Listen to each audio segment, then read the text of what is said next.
What if I told you that interrupting someone 7 times on live television could end your career in less than 8 minutes?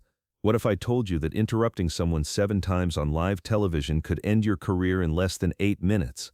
What if the person doing the interrupting was CNN's most aggressive host, and the person being interrupted was someone she thought she could easily silence?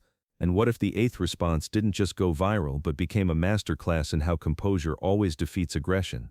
This is how Charlie Kirk turned CNN's own tactics against them and destroyed 15 years of media credibility in one devastating moment.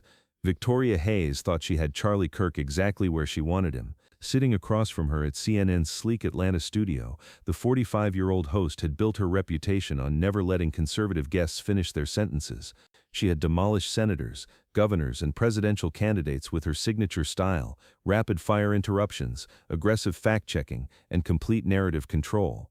Tonight, Charlie Kirk was just another conservative voice to be crushed on live television. Charlie Kirk, 30, sat calmly despite knowing exactly what he was walking into. He'd studied every Victoria Hayes interview. Her technique was predictable: interrupt early, interrupt often, never let opponents build momentum. But what Hayes didn't know was that Kirk had come prepared for something she'd never encountered, someone who wouldn't be rattled. But what happened in the opening moments revealed her desperation. "Charlie Kirk, welcome to the show," Hayes began, her voice already carrying venom. "You've been spreading dangerous misinformation about election integrity, climate change, and social justice. How do you justify lying to young Americans?" Before Charlie Kirk could even open his mouth, Hayes continued, "And don't give me some rehearsed talking point about free speech. We're talking about facts here, and the fact is you've built your entire platform on dividing Americans." "Victoria," Charlie Kirk interrupted gently, "you asked me a question. Are you going to let me answer it?" Hayes' eyes flashed with irritation. She wasn't used to being challenged. "I'm providing context for viewers who might not understand your history of promoting conspiracy theories that led directly to—" "Which conspiracy theory specifically?" Charlie Kirk asked, still calm. "Election fraud," Hayes snapped, cutting him off mid-sentence. "You've repeatedly claimed the 2020 election was stolen despite zero evidence supporting." The first interruption showed Hayes had no real plan.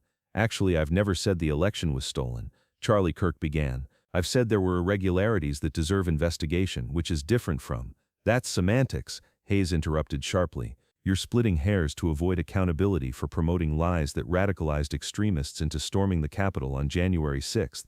"I wasn't at the Capitol," Charlie Kirk replied calmly.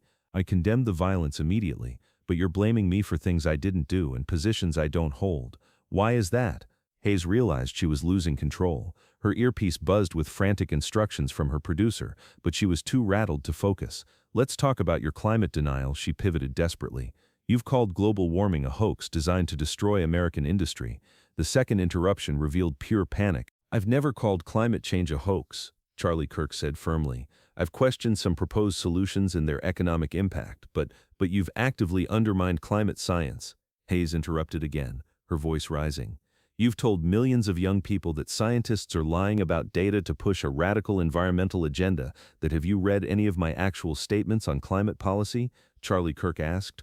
"Or are you working from Media Matters talking points?" The question hit Hayes like a physical blow. Her face flushed red, but she pressed forward. "We fact-check everything on this show," she said defensively. "Unlike your propaganda platform where you spread misinformation to impressionable teenagers who don't know any better." "What misinformation specifically?" Charlie Kirk asked. "Can you cite one factually incorrect statement I've made?" The third interruption showed Hayes was drowning. Hayes felt the interview slipping away completely. She had to regain control somehow. "Your entire brand is built on white nationalism," she declared desperately. "You promote racial division by using coded language about real Americans and traditional values that dog whistles to extremist groups who—" "Victoria, you just called me a white nationalist on national television without any evidence," Charlie Kirk said quietly. "Are you prepared to defend that accusation?" Hayes was sweating now. 15 years of television experience, and she was being systematically dismantled by someone who refused to be intimidated. "You radicalize young people into rejecting democratic institutions," she continued frantically. "Your rhetoric directly contributed to the violence we saw on January 6th when your followers—" "My followers?" Charlie Kirk asked. "You mean the millions of young Americans who believe in constitutional principles and individual responsibility." The fourth interruption was pure desperation. "This is exactly what I'm talking about," Hayes exploded, cutting him off again. "You use innocent-sounding language to mask dangerous ideologies that threaten our democracy and undermine faith in legitimate institutions like CNN."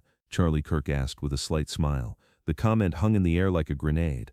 Hayes knew she'd walked into a trap, but she couldn't stop herself from responding. "We maintain editorial independence and journalistic integrity," she said, her voice cracking slightly. "We hold powerful people accountable, unlike your propaganda operation that tells young people to reject expertise and authority. I tell young people to think for themselves," Charlie Kirk said calmly. "Apparently, that threatens you." The fifth interruption showed complete meltdown. "You're twisting my words," Hayes snapped, her composure entirely gone. "I believe in critical thinking, but what you promote is anti-intellectual conspiracy theorizing that radicalizes impressionable minds into Victoria," Charlie Kirk said gently. "You've now interrupted me 5 times in 3 minutes. You've accused me of white nationalism, conspiracy theories, and radicalizing terrorists, and you haven't let me respond to a single accusation. Is this journalism?" Hayes knew she was dying on live television, but she made one final desperate attempt to regain control. "I'm trying to get straight answers from someone who built an entire career on evasion, and then came the 6th interruption that sealed her fate. This interview is clearly over," Hayes declared suddenly, cutting him off again. "Thank you for joining us, Charlie Kirk. We'll be right back after this commercial break." "Actually, Victoria," Charlie Kirk said, his voice cutting through her dismissal like a knife, "I don't think we're done here." Hayes froze. In 15 years of television, no guest had ever refused to be dismissed. The studio crew looked confused. The cameras kept rolling. Her producer was screaming in her earpiece, but she couldn't process the instructions. "You've spent the last 4 minutes accusing me of crimes I didn't commit, positions I don't hold, and statements I never made," Charlie Kirk continued calmly. "You've interrupted me 6 times to prevent me from defending myself. And now you want to end the interview before I can respond to any of your accusations. But the 7th interruption triggered something unprecedented. Security," Hayes called out desperately, her voice breaking. "We need to escort Mr. Kirk from—" But Charlie Kirk simply leaned forward, looked directly into the camera, and spoke with devastating calm. "Ladies and gentlemen, you just watched a perfect demonstration of why trust in media is at an all-time low." The studio fell completely silent. Hayes sat frozen, unable to speak. The control room was in chaos. Social media was exploding with CNN meltdown hashtags. Then came the 8th response that destroyed everything. Victoria Hayes spent this entire interview not trying to inform you, but trying to perform for you. She didn't ask questions to get answers. She asked questions to create sound bites for her highlight reel. She didn't interrupt me because I was wrong. She interrupted me because she was afraid you might hear something that challenges her narrative. Charlie Kirk's voice was steady, controlled, surgical in its precision. This is what modern journalism has become. Not a search for truth, but a performance of righteousness. Not an honest exchange of ideas, but a public execution designed to entertain viewers who already agree with the host's conclusions. He turned to Hayes, who was now visibly shaking. "Victoria, you've built your career on the assumption that your viewers are too stupid to hear different perspectives and decide for themselves. But what if you're wrong? What if they're perfectly capable of listening to various viewpoints and making up their own minds?" Hayes tried to speak, but no words came out. Her mouth moved silently like a fish gasping for air. "I've been on hundreds of shows," Charlie Kirk continued.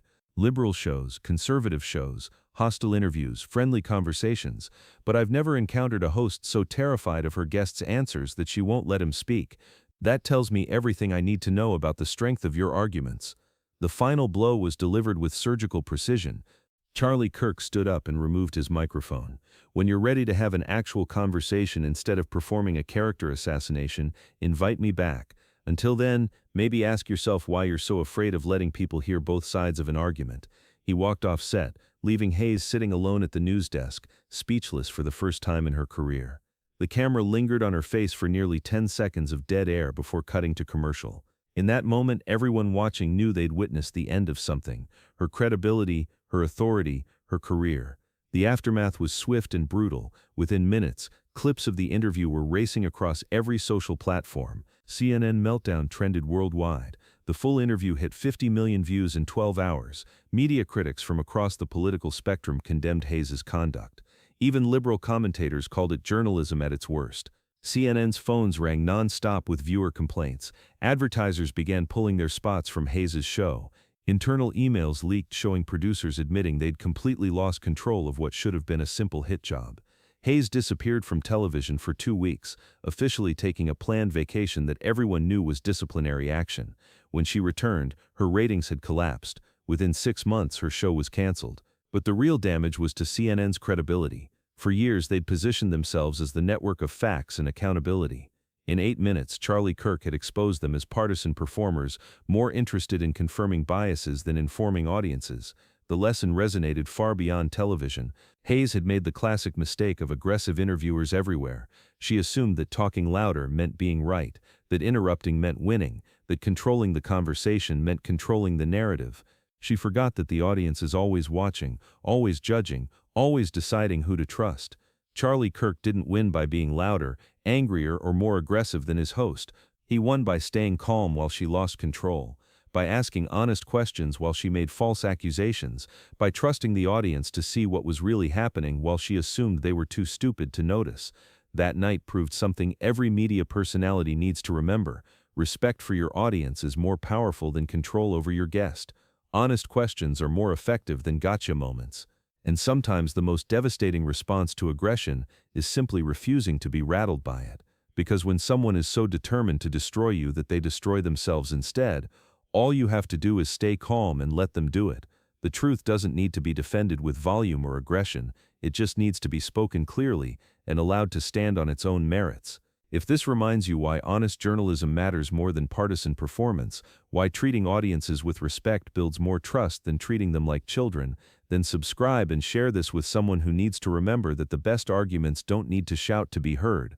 What did you think of how Charlie Kirk handled those interruptions? Drop your thoughts in the comments, and remember, when someone is afraid to let you speak, it usually means they're afraid of what you might say.